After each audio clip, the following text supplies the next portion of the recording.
Oi, this is the Profanity Gnome, and I'm here to tell you that if you're under 13 years old, fuck off this video! Get the fuck off YouTube! Get your mama to get your dad's cock out of her ears and actually be a parent! This is for adults only!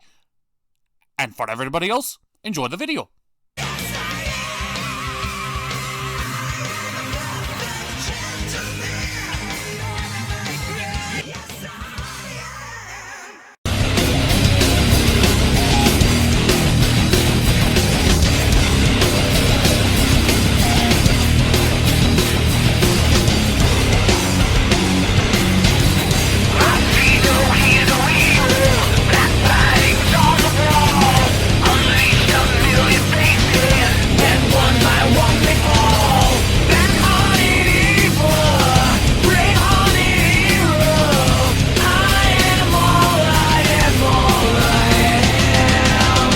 So, what exactly do you know about this friend of yours here? That he's the Headless Horseman, themed for Rwby, and that's about it. Are you sure he's not a bad guy? Because this would hardly be the first OC our creator made that's a bad guy. Oh, I'm sure he's perfectly fine. I bet he's drinking tea or something. Any rate, while we look for him, this is Remembrance. The episode begins where we left off, with Wishnee. Gesundheit. I didn't sneeze. Oh. Well, she is walking through a giant-ass mansion.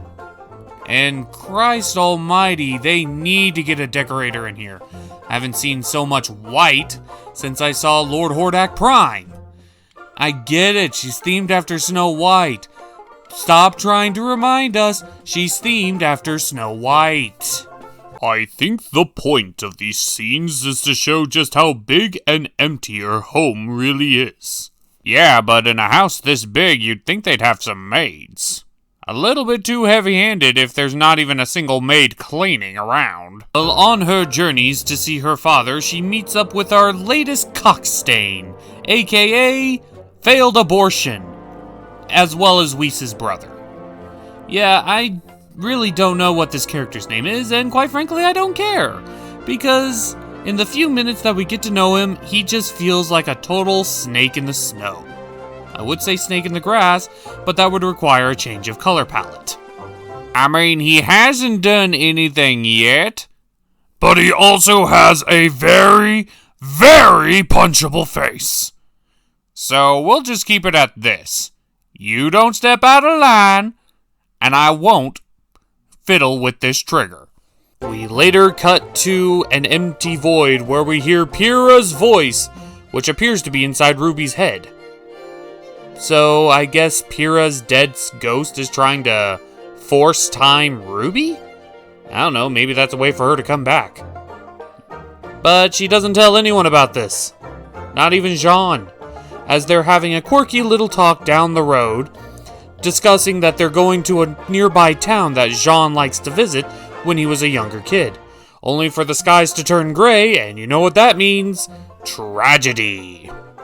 Yep, the village looked like it was attacked, and nearly everyone dead. Everyone but one single guard, who exclaims that the reason everyone dead is because a bunch of bandits attacked their village, and the panic caused the attraction of a bunch of Grimm, because Grimm can immediately sense emotions. I'm not sure how they do that, but yeah, they do that. They talk about ways to save this poor NPC, but sadly, he is a side background character, so he dead. Sorry, no quirky Rwby adventures for this guy. Jean and Rwby are lamenting that they couldn't save this dude, while Jean, in a fit of rage, happens to stumble across a weird horse-shaped footprint. Oh dear God, I know what did this! It was Tyrek! Tyrek did this! How dare you! Who let Tyrek out of Tartarus? Don't you think it's weird that My Little Pony has been ended for a while now, but we keep bringing it up in all reviews? Well, the show might be over, but I still use it as a big part of our channel. It's part of our channel's identity. Well, Whis approaches her daddy's door while he's in a big argument with the Tin Man, Yep, Lord Mustachio is Whis' father. But upon Whis entering the room, the Tin Man excuses himself in a very passive-aggressive way to the White Stachio.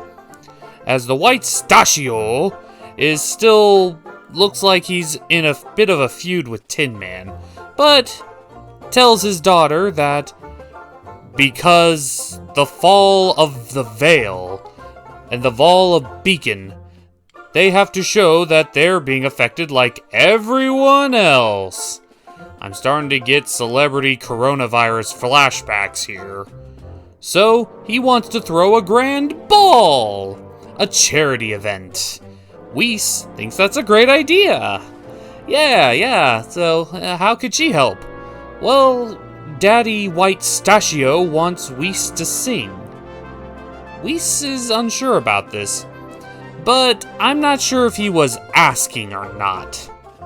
I mean, on one hand, he was just simply asking her to do it, / telling her to do it, and it is for a charitable cause, but on the other hand, he too shares that very punchable face that his son has, just by the tone of how he told Whis he wants her to do this.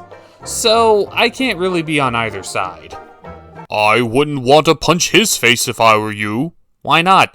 Don't you know? He has the power of the mustache.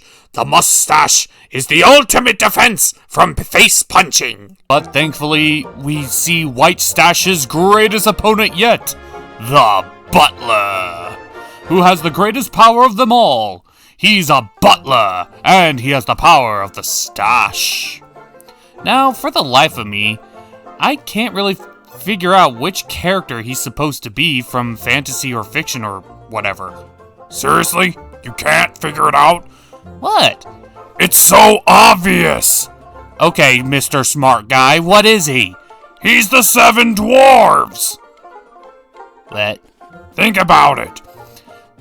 Whis is Snow White. And who helps Snow White? The 7 dwarves. And this guy has at least 3 personalities running around in them. One grumpy, one happy, one sneezy. He's the 7 dwarves. So, I thought that was his semblance. Yeah, his semblance is being all 7 at once without his mind breaking. Huh. So he's a lot more like O'Malley from Red vs. Blue. O'Malley and Doc. I'd say he's more like the meta. Oh my god. He's the meta. That is my headcanon and you can't tell me otherwise. Headless. Headless? Headless. Or is his name really Headless? I don't know his name. I thought you said you knew him. I knew of him, but I never actually met the guy. All you know is that he's technically one of us. Kind of. Maybe. I don't know. Well, the episode nearly ends with another one of those weird dream sequences where Rwby dreams of Pyrrha, but this time it's in the middle of the night, and Jean is mysteriously absent. Rwby goes to find him, and in a scene with almost no dialogue except from a recording, we get a lot of heavy-handed weight and drama and character development from Jean, who is currently just practicing and training with his sword while listening to a recording from Pyrrha. And everything about this scene I just love. The raw intensity that Jean exerting with his strikes and how much he's improved.